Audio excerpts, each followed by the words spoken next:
Ashama harka fuunee maatii gaasishoo nagaa waaqessinii haa ta'u akkam nuuf jirtanii nuti nagaadhaa galata rabbii isinis immoo kan nagaa taataan waaqeerraa abdii qabna. Jirtanii jajjabaattu jiru simbiratti akka maal fakkaatti nu biratti hunduu bareeda galata waaqayyoo naguma keenya jira fayyaa keenya. Egaa deebi'ee dhufee jira. Egaa nagaan kootis sinaagaa qabu kan biyya keessas biyya hambaa jirtan ta'e bakka jirtanitti sinaagaa qabu sin jechuun jaaladha. Egaa ramoo bal'atu maal qabattee dhuftee jechuun keessan hin oolu. Egaa viidiyoo guyyaa kalee darbee irratti jechuudha.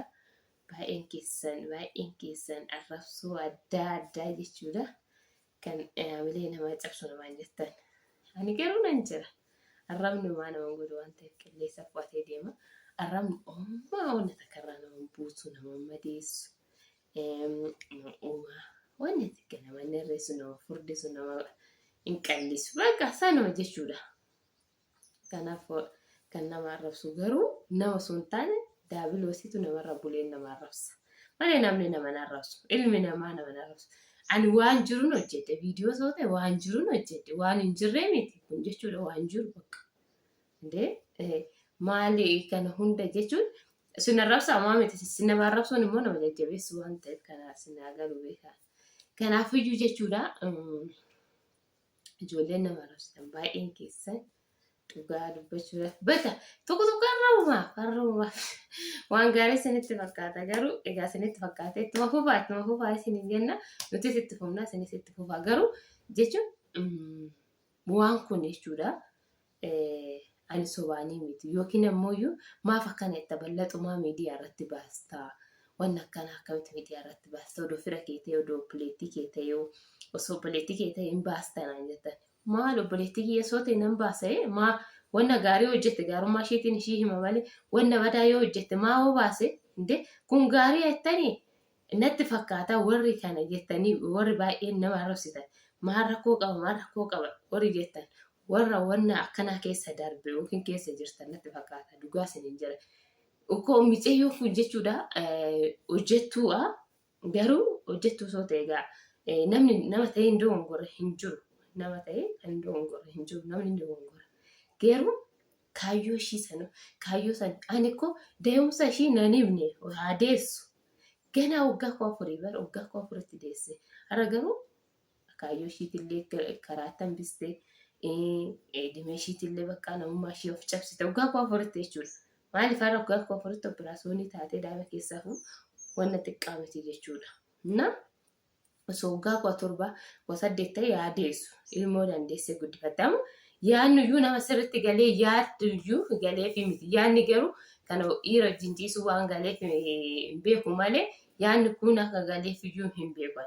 Innaa baay'een keessan akkamitti hin beeknee nuun jettan nuti hin beekne dhugaa dubbachuudhaaf hin beekne garuu olloonni keenya warri ollaa masuuqii binaamina gaafatachuuf akkas jechaa turre jirani. Indee eessaaf wanii kaasuuf faa micayyoo hagana geessu micayyoo daa'ima sanuu ulfa namni baay'een jechaa turre jiran. Nuti hin beekne maaliif seeta ani kuukkisee kuukoftesee jechuun daa'imni tokko kan hin jiraate tiree kuukkii kan jedhanii garaan nama achi fuulduratti baatu tokko nuti duraan nu bira hin turre micayyoo hin beeknu duraan.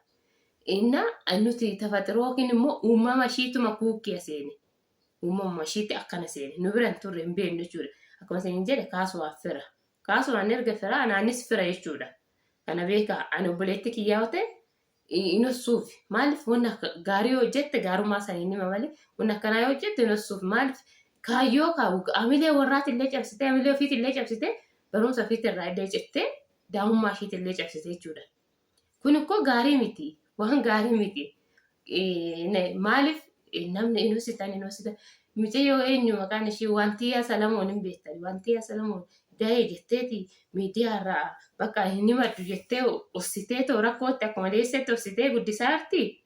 Kinoo on akkanaatiin na mudate waan akkanaati jettee baatee uummata irratti fagoote gargaarsa argattee irra kennu eenyummaa nama kamii oluu taatee jiraachaa jirti jechuudha kun waan jiru.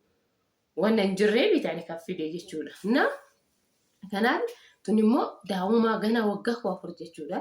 Waggaa koo afurii kaffalameetiin fiitti baratte akkuma isiniin jedhe kuma kaffalamaaf ji'aan kan daftaraa kan nyaataa malee nyaannuyyuu jechuudha wanti qaamiti misaa achitti fudhattee deemti. Waan guddaa baay'ee jechuudha kan mootummaa ta'e.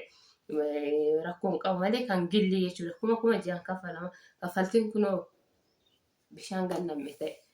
Garuu ishiin maal gootee oduu yaada qabaatte jechuudha. Yaada hin qabdu. Nama kan naarsee dubbatte tokkoffaa maaliif seetanii maaltu kanatti ishii muddee maaliif hin qabdi bakka dimeen ishii ganaa ormiin ishii ganaa hin qabdi maaltu ishii muddee ishiin amma maal gooti barumsa deemuu qabdi kinoo biyya shanaffaatti deessee daa'ima gatte bakka barumsa deemuu qabdee kaleessallee barumsa ooltee aras barumsa deemteerti.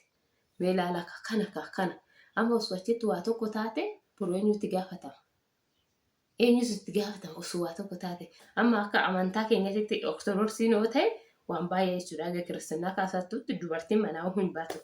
Garuu ishiin amantaan ishii beenxee waan ta'eef xaaxaan qaban warra beenxee jechuudha. Kiristinnaa minaan hin jiru waan ta'eef. Xaaxaan hin qabanii. Kanaafiyyuu ishiin amma daa'ima gattee deemti. Daa'ima kana abbaatu guddisa moo guddisaaf? Nu agaa silaa nu bira jira.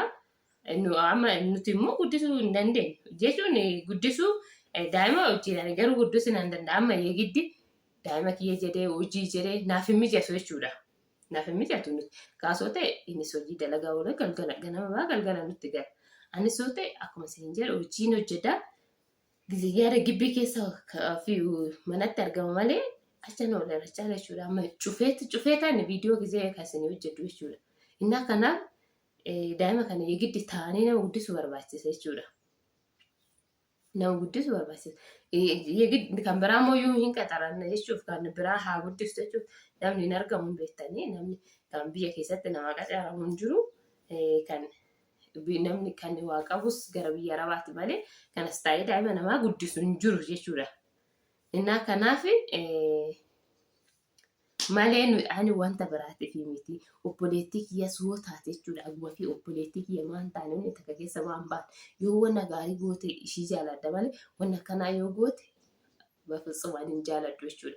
Eenyullee yoo ta'e maaliif ganaa waggaa dhimee kanatti tokkoffaaf cabsite barumsa hiitirraa haftee arra barumsa koo dubartii deessee dhiiga harcaasa mana barumsaa deemti.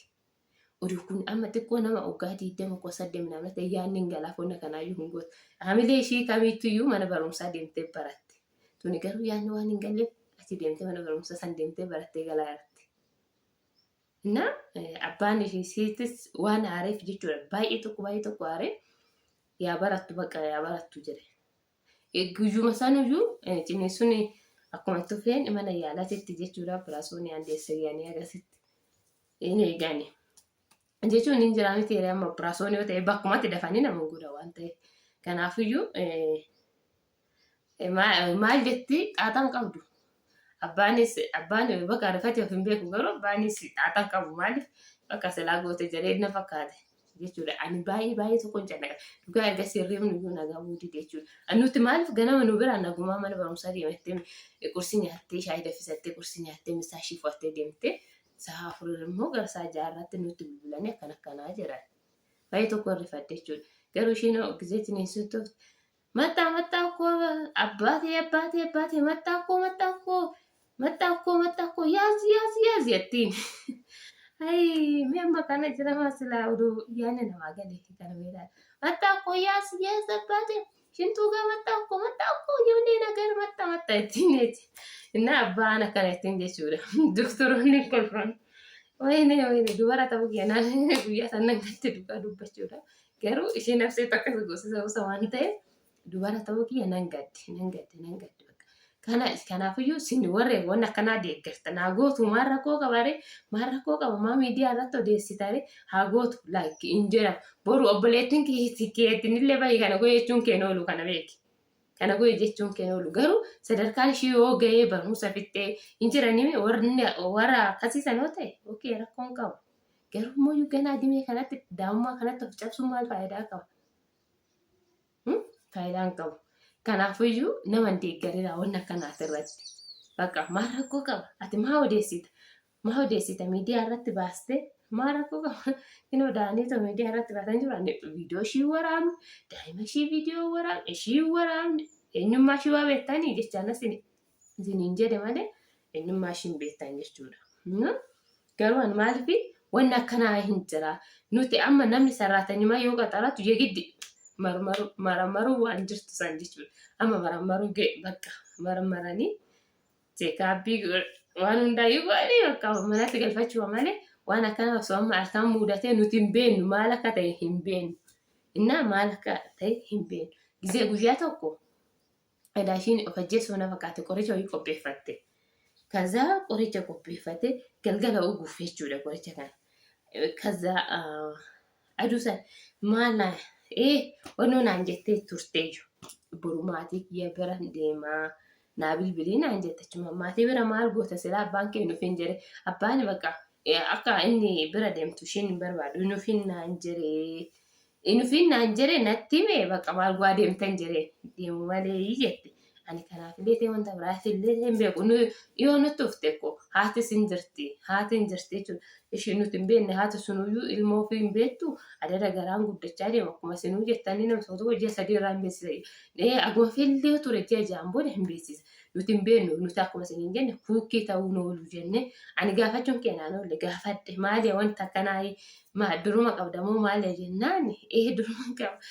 Naan jette achumaan kaasumaan illee maal jennaan biddeentu garaa guute naan jedhe bakka waan gurare durumaan qaba garuu raatan qannasa maasitti raatan nyaatu naan jette.